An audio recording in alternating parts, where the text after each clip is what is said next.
Bora ver, meu povo? Segundo vídeo dessa semana, estamos aqui falando sobre o período em que Nabucodonosor, rei da Babilônia, já está começando a tomar posse aí de algumas áreas, né, algumas terras. Jeremias está sendo aquele que anuncia a palavra do Senhor e o povo está totalmente rebelde.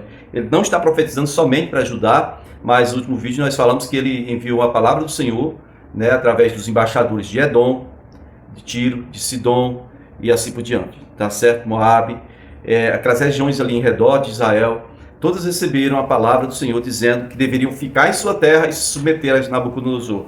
Porém, se não quisessem se submeter, seriam exterminados, certo? Porque a boca do Senhor disse. Agora eu quero que você escute um texto que está em Jeremias 26, do versículo 1 ao 7, onde vai falar de uma outra profecia. Nós vimos o Jeremias profetizando na porta do templo.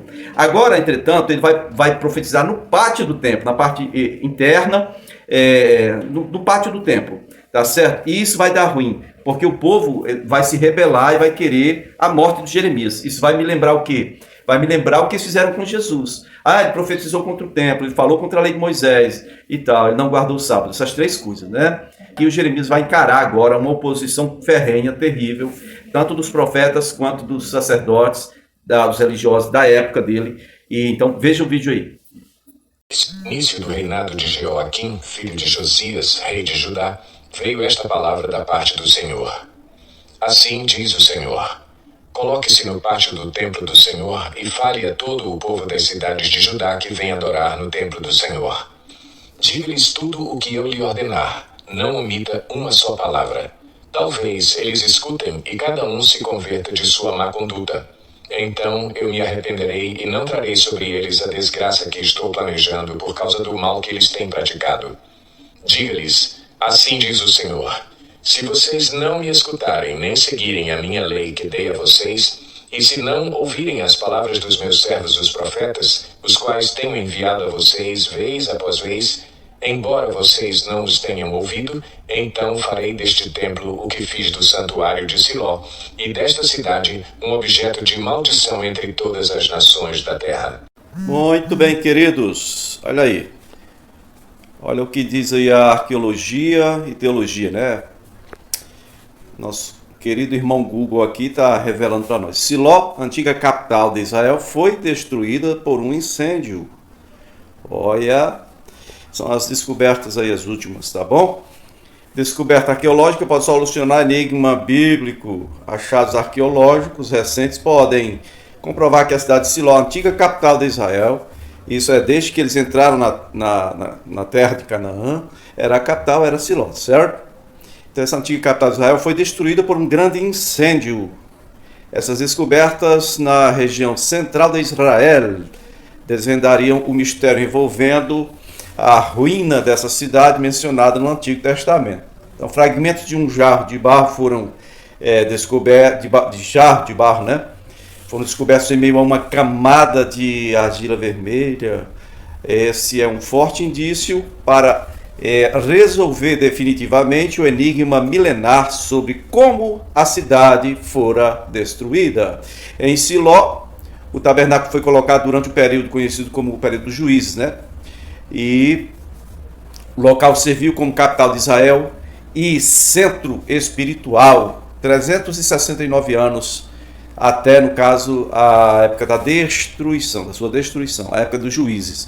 A destruição foi na época dos juízes. Aqui ainda diz que foi após ela ser saqueada pelos filisteus, né? Ela deixou de ser capital. E a área conquistou, ou continuou sendo habitada até 722 a.C., né? Quando a Síria invadiu o reino do norte, no caso Israel, as 10 tribos. Muito bem, minha gente. Bora ver agora o seguinte. Jeremias entrega essa profecia no pátio do templo. E todo o povo que estava lá ouviu. Diz aí o versículo 7 de Jeremias 26. Os sacerdotes e os profetas e todo o povo viram aquela profecia que o Jeremias entregou, né, contra Jerusalém, contra o templo. Agora preste bem atenção na reação desse povo. E preste muita atenção em um outro detalhe. Geralmente, sacerdote vive ou anda junto com escriba. Porém, aqui eles estavam com os profetas. Que profetas? Ah, tá. Existe uma coisa que é dessa época, né? Dessa época da história aqui. Parece que os escribas tinham esse status de profetas. Porque um profeta que está falando em nome do Senhor, no templo da casa do Senhor, e os outros estão lá se opondo, peraí. Tem alguém aí que não tem comunhão realmente com Deus. Tem alguém que não está recebendo a palavra de Deus. Tem alguém que não está entendendo a vontade de Deus. E esse alguém não é o Jeremias, que vai enfrentar uma oposição desses tais religiosos, da mesma forma que o Senhor Jesus enfrentou. O povo ouviram Jeremias falar essas palavras no templo do Senhor. E assim que Jeremias acabou de dizer ao povo tudo o que o Senhor lhe tinha ordenado, os sacerdotes, os profetas e todo o povo o prenderam e disseram: Você certamente morrerá. Porque você profetiza em nome do Senhor e afirma que este templo será como Siló e que esta cidade ficará arrasada e abandonada? E todo o povo se ajuntou em volta de Jeremias no templo do Senhor. Quando os líderes de Judá souberam disso, foram do palácio real até o templo do Senhor e se assentaram para julgar a entrada da porta nova do templo do Senhor. Vamos ver o que diz aqui o irmão Google sobre essa porta nova que é citada aqui na história da profecia de Jeremias. Bom, você pode olhar aí rapidamente na parte de cima lá, a porta de Herodes, é onde futuramente vai ficar a fortaleza de Antônia, né? Aí tem um tanque de Betesda também na parte de cima aí, direita. Depois tem a porta de Damasco e a porta nova fica aí logo abaixo à esquerda, no centro da tela. Porta nova, né? A porta principal da cidade velha, vindo para o templo. Aí quando você vai descendo um pouquinho, você encontra aí a porta dourada do lado direito, né? O templo ficava direto voltado para o nascente. Então a porta principal era essa daí, que é contrária à porta nova, né? Muito bem, identificado aí o local onde estava Jeremias, ou por onde os líderes entraram. Agora vejam que é os sacerdotes e os profetas que pedem a morte de Jeremias. E os sacerdotes e os profetas disseram aos líderes e a todo o povo: Este homem deve ser condenado à morte porque profetizou contra esta cidade. Vocês o ouviram com os seus próprios ouvidos. Disse então Jeremias a todos os líderes e a todo o povo: O Senhor enviou-me para profetizar contra este templo e contra esta cidade tudo o que vocês ouviram. Agora corrijam a sua conduta e as suas ações e obedeçam ao Senhor, ao seu Deus. Então o Senhor se arrependerá da desgraça que pronunciou contra vocês. Quanto a mim, estou nas mãos de vocês. Façam comigo o que acharem bom e certo. Entretanto, estejam certos de que, se me matarem, vocês, esta cidade e os seus habitantes serão responsáveis por derramar sangue inocente, pois, na verdade, o Senhor enviou-me a vocês para anunciar-lhes essas palavras. Então os líderes e todo o povo disseram aos sacerdotes e aos profetas: Este homem não deve ser condenado à morte. Ele nos falou em nome do Senhor, do nosso Deus. Alguns dos líderes da terra se levantaram e disseram a toda a assembleia do povo: Miqueias, de Moresete, profetizou nos dias de Ezequias, rei de Judá, dizendo a todo o povo de Judá: Assim diz o Senhor dos Exércitos: Sião será arada como um campo, Jerusalém se tornará um monte de entulho, a colina do templo, um monte coberto de mato. Acaso Ezequias, rei de Judá, ou alguém do povo de Judá o matou? Ezequias não temeu o Senhor e não buscou o seu favor? E o Senhor não se arrependeu da desgraça que pronunciara contra eles? Estamos a ponto de trazer uma terrível desgraça sobre nós. Ok, muito bem.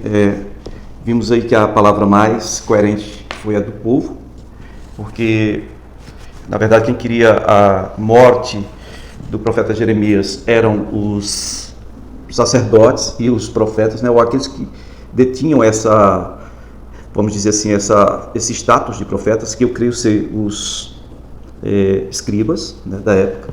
Tá? E então é isso, termina aí o povo dizendo que nós estamos prestes a atrair um mal terrível sobre nós por causa disso, por causa do fato de quererem a morte do profeta que veio falar em nome do Senhor, né?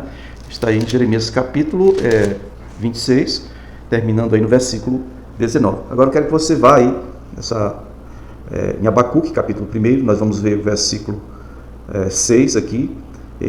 São 3 capítulos de Abacuque, nós não vamos ver tudo, mas olha o versículo 6 aí, o que diz, tá? Até o versículo 11, né? A profecia de Abacuque é bem clara aqui sobre a questão do exílio babilônico. Um ponto alto que merece um comentário, né? aqui o profeta Abacuque está descrevendo de forma bem clara a vinda de Nabucodonosor, né, com seus cavalos e cavaleiros para conquistar não só o reino de Judá e Jerusalém, mas todas aquelas nações em redor ali. Então, agora na parte B do capítulo 1 de Abacuque, ele faz uma intercessão, no caso, faz uma intercessão ao Senhor, Deus, né? E no capítulo 2, o Senhor vai responder essa intercessão dele. Outra versão aí, na versão nossa, né, que é atualizada, revista atualizada, não diz em tábuas, mas diz para que escreva de forma bem grande, seria tipo uma faixa, um outdoor, para que até aquele que passar correndo consiga ler a resposta de Deus, que no caso foi dada para o Abacuque. Ele disse que ia ficar na torre de vigia até Deus responder. E o Senhor então vai responder aí no versículo 4. Essa é a resposta de Deus para ele. A frase que tinha que ser colocada no outdoor é essa daí. Contempla aí. Aqui diz: o ímpio está envaidecido, seus desejos não são bons, mas o justo viverá por sua ou pela sua fidelidade. Bom, na nossa versão ARA, né, revista atualizada, diz que o ímpio, o coração dele não é reto, mas o meu justo viverá pela fé. É diferente, né? Um pouco diferente. Mas fé e fidelidade andam bem próximo. Quem tem fé é fiel, e quem é fiel geralmente tem que ter fé. Mas quem não tem fé geralmente não guarda fidelidade. E quem também não é fiel não tem para que ter fé. São coisas que caminham juntas, né? E ainda vai seguir aí o texto falando no versículo 5, né? Descreve algumas verdades, tipo: a riqueza, ela é ilusória, o ímpio é voraz, quer tudo para si, mas um dia essa nação que hoje está despojando as outras será despojada e vão cantar canções de zombaria a respeito dela, porque depois as nações que sobrarem irão despojá-las.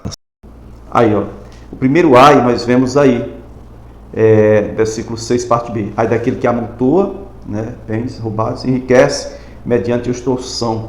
E aí nós vamos para uma sequência de alguns ais aqui nas profecias do profeta Abacuque.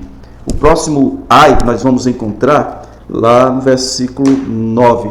Mas vou passar aqui no versículo 8 para a gente dar uma olhadinha. Diz assim, olha: porque você saqueou muitas nações, todos os povos que restam os saquearão. Isso aqui é a resposta do Senhor para o profeta, esse profeta aqui, Abacuque, tá bom? Ele está falando que depois a Babilônia, que ainda nem tomou posse, mas que já está soberba, irá cair, certo? Irá ser saqueada por alguns, tá bom? E aí chegamos ao versículo 9, onde vai dizer: ai daqueles que obtêm lucros injustos para a sua casa, para pôr o seu ninho no alto, né, e escapar das garras do mal, né? Esse é o segundo ai. E lá no versículo 12, passamos ao versículo 12, você vai ver onde diz: ai daquele que edifica uma cidade com sangue e a estabelece com crimes, tá? É o terceiro ai. O quarto ai está no versículo 15, onde diz: ai daquele que dá bebida ao seu próximo, misturada com o seu furor, até que ele fique bêbado para contemplar a nudez. Bom, aqui é uma denúncia, né? Existiam pessoas aqui que, no caso, davam bebidas a outra para ficar olhando a pessoa lá, embriagada e nua. Hoje em dia tem aquele negócio, o golpe aí do Boa Noite Cinderela, né? Que chama Boa Noite Cinderela, já ouviram falar? Pois é, esse golpe aí é cruel, né? Então, bebida para a pessoa e depois subtrair alguma coisa. E eu quero que você observe o último ai, que está lá no versículo 19, mas quero começar lendo no 18, para você guardar bem aí em seu coração. Como está escrito: de que vale uma imagem feita por um escultor ou um ídolo de metal que ensina mentiras? Pois aquele que confia em sua própria criação, fazendo ídolos incapazes de falar. Ai, é que é o quinto ai, né? Ai daquele que diz a madeira: desperte, e a pedra sem vidro: acorde. Poderá isso dar orientação a alguém? Está coberto de ouro e prata, mas não pode respirar. Mas o Senhor está em seu santo templo, diante dele fique em silêncio toda a terra. Bom, aqui termina o segundo vídeo dessa semana. Eu te aguardo na sexta-feira, se o Senhor nos permitir. Até lá.